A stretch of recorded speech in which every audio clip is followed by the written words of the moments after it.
வணக்கம் நண்பர்களே. எல்லோருக்கும் இனிய சரஸ்வதி பூஜை தின வாழ்த்துக்கள். நீங்களும் மகிழ்வுடன் ஆரோக்கியமாக வாழ இறைவனை பிரார்த்திக்கின்றேன். தேனியிலிருந்து 42 கிலோமீட்டர் தொலைவில் உள்ள குரங்கணி என்ற இடத்துக்கு சென்று கொண்டிருக்கின்றோம். இங்கு செல்வதற்கு ஓடி சென்று ஓடிமேட்டில் வலதுபுறமாக திரும்பிச் செல்ல வேண்டும். அத்தோடு ஆச்சரியமும் சுவாரஸ்யமும் நிறைந்த அந்த இடத்துக்கு சென்று பார்க்கலாம். நான் முன்னைய பதிவுகளில் கூறியது போல தேனி என்றாலே பசுமையும் வறட்சியும் அழகில் ரசிப்பதற்கு ஏற்றதாகவே இருக்கும். அதிலும் நாம் இப்போது சென்று கொண்டிருக்கும் பகுதி கேரளா போர்டரின் ஒரு பகுதி.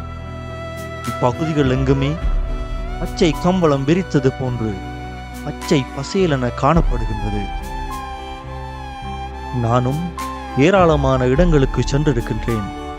ஆனால் தேனியில் உள்ள மலைகளை பார்க்கும் போது மிகவும் ஆச்சரியமாக இருக்கின்றது. ஒவ்வொரு மலைகளும் தோற்றத்திலும் அழகிலும் தனித்துவமாகவே காணப்படுகின்றன.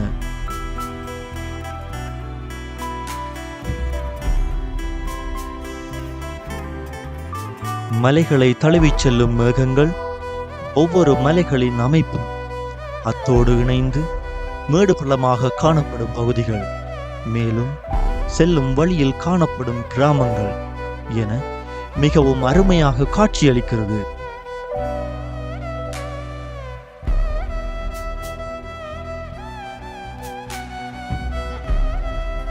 இந்த பகுதிகளை பார்க்கும் போது புரட்சி கவிஞர் பாரதியார் கவிதைதான் நினைவுக்கு வருகின்றது. அதில் ஒரு அழகான கவிதை, பாருக்குள்ளே நம் நாடு இன்ப பாரத தமிழ்நாடு என்று கூறுவார். இதையே இயற்கை அழகுடன் இணைத்து பார்க்கும் போது இக்கவிதையே பாருக்குள்ளே நல்ல நாடு நம் பைந்தமிழ் தமிழ்நாடு என தோன்றுகிறது என் மனதில். ஏனென்றால் இயற்கை அழகு கொட்டி கிடக்கும் ஒரு இடம் நம் தமிழ்நாடு என்று கூறலாம். நாம் இப்போது கோடிமேட்டை கடந்து குரங்கணி செல்லும் பாதையில் சென்று கொண்டிருக்கின்றோம். இப்பாதை சற்று குறுகியதாகவே காணப்படுகின்றது. ஆனால் ரசிப்பதற்கு ஏற்றதாக காணப்படுகின்றது.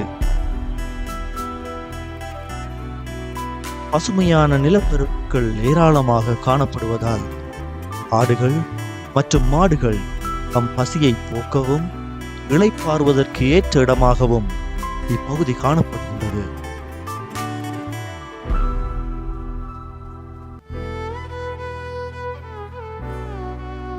நாம் இப்போது குரங்கணியை நெருங்கி வந்துவிட்டோம்.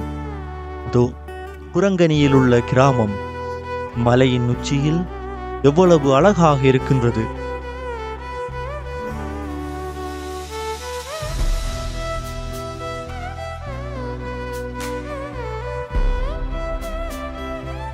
இங்கிருந்து இயற்கையை ரசித்தபடியே நடந்து சென்று பார்க்கலாம் உள்ளே இன்னும் எவ்வளவு ஆச்சரியங்கள் கொட்டி கிடக்கின்றன என்று. பிரபஞ்சமே, உன்னிடம் இவ்வளவு அழகு கொட்டி கிடந்தும் எப்படி இவ்வளவு அமைதியாக இருக்கின்றாய்? மனிதா, இயற்கையிடம் கற்றுக்கொள் அமைதியையும் தன்னடக்கத்தையும்.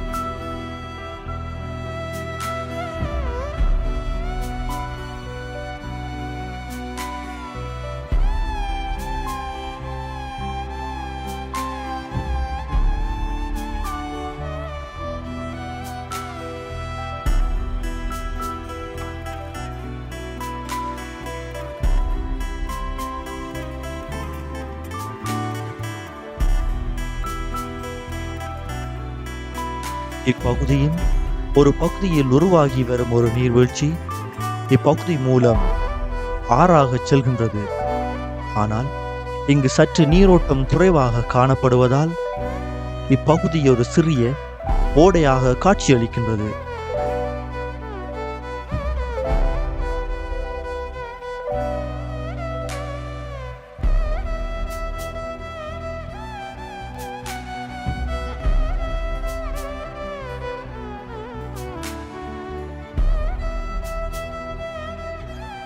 நாம் தற்போது ஆற்றின் பக்கமாக வந்துவிட்டோம். மிகுதி பகுதியை உங்களுடன் அடுத்த பாகத்தில் சந்திக்கின்றேன். உங்களின் நண்பன் இனியவன்.